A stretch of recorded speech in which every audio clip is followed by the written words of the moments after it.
Alright, what's up y'all, it's LakerFan here. As you can see by the title of today's video, we got one thing to talk about. What has happened to NBA 2K20? So, a lot of the stuff we're going to be talking about is interior defense, paint defense, you know the deal. Then we got jump shots, like shooting whites, everything going in, just ridiculous bump steals. We got a lot to talk about in this gameplay, and this game right here is a microcosm of it all. So, you can see all types of ridiculousness and just crazy stuff in this. So, before we get to all that, I want to introduce you guys to the lineups you're going to see in this gameplay. So, on the far left, we got my main duo, Kitchen LA, playmaking shot creator, sharp takeover, 93 overall, brand new build. This hasn't been shown on the channel yet. Essentially, this is for stage and pro-am as a team where, you know, just fast point guard, solid defense. He has around like 6 or 7 defensive badges with like 3 finishing, something like that. Then we got Brody, new addition to the team. He's gonna be playing team pro-am with us as well. You can see he's the legend two-way finisher, pure lock point guard. This is similar to Little Big Man for anybody who's, you know, familiar with my content and the channel around here. And then at the 3 spot, we got me with the finisher slash takeover, 99 overall, and legend as well.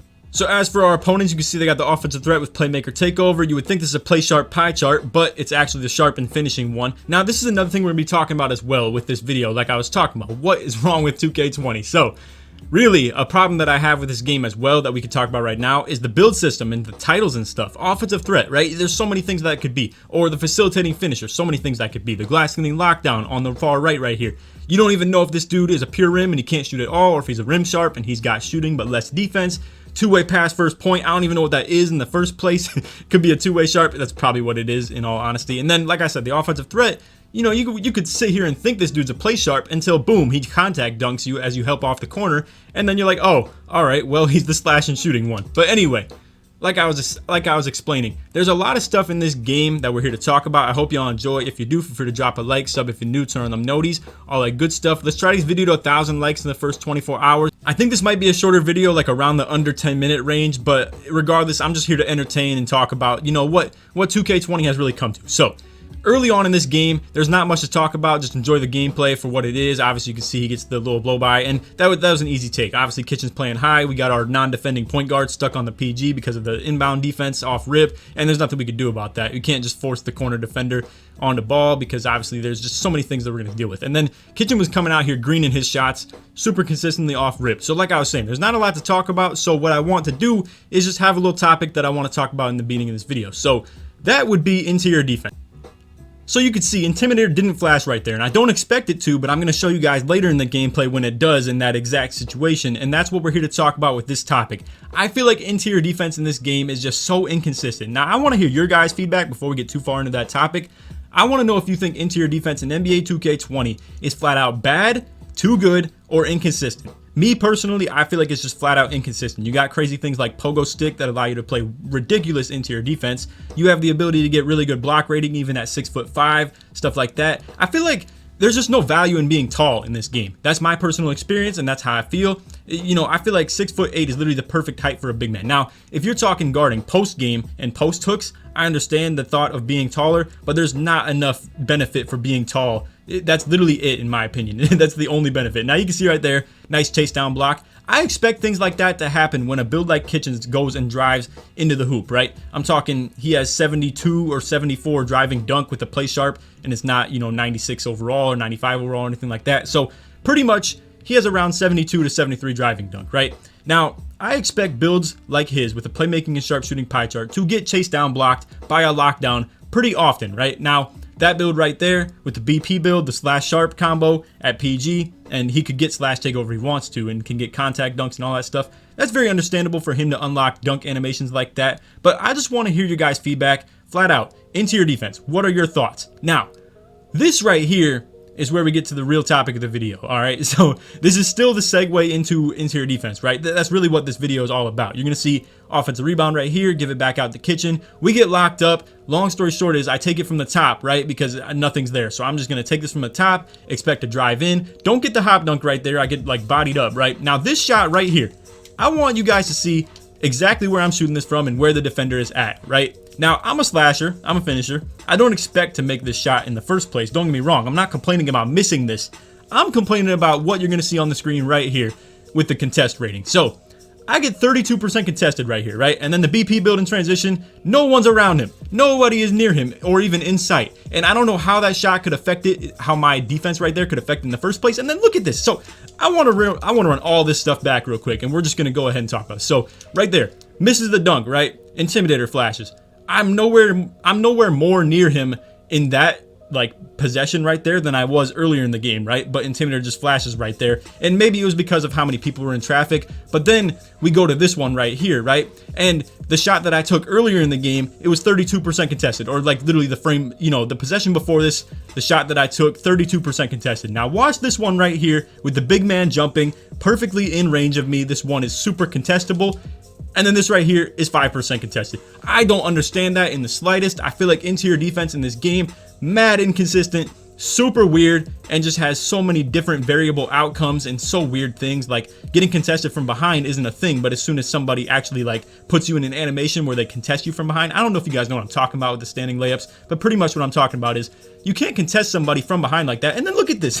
Then you got the BP build, who's out here missing dunks in transition, pretty much wide open, or you know, in 2K reason, wide open. Like that wasn't a contested dunk that he took in the transition. Now in real life, that's pretty contested, right? I mean, we'll be honest with that. But like I said, this is 2K20. This is a video game. This is what we come to expect. And when consistency is being inconsistent, like I'm talking, if your most consistent thing about your game or what you do is inconsistent, that's a bad problem. So you can see the shot that Kitchen takes right there. White's it, right? Now you're thinking like, oh, you know, one white, it's not the biggest deal. It's not the end of the world. Nice help right there too by Kitchen. That's kind of just impatience from their point guard, you know, pulling in transition when their corner spot up wasn't really back yet. But watch this, all right? So Kitchen whited the last shot, right? White's this one too, makes it. So that's 16 to 10 right there, just off of literally 2 whites that go in, whereas they could have not gone in, and then it's still 10 to 10. Then we have a bump steal right here, or I think it's maybe the next possession. Yeah, bump steal right there, and then we're out on the break, lob. Then the next possession too, we get a bump steal, or maybe it was the one after that. Regardless, you get the deal. The inconsistency in this game really kills me, and it's just a problem, bro. So all this stuff, and don't get me wrong, a lot of times this point guard was out here doing like really bad moves, getting bump stealed and stuff like that too, and didn't really set himself up for getting shots in the most part either. But like I said, I just want to know your guys' feedback. We're here to talk about the inconsistency of 2K20. That right there is a good example. I feel like the PLAYSHARP should be doing that. I don't think he should be dunking in traffic. I think for him to slide past like some Curry stuff right there and get some layup gliding in traffic and stuff like that, and if it happens to not get blocked, it happens to not get blocked. But then you have builds like the Pure Lock as well, where, you know, the build isn't really meant to finish, and then you got a dude who really made his build to protect the rim, and he really can't protect the rim. You don't ever see rim protectors really get chase down blocks like that anymore.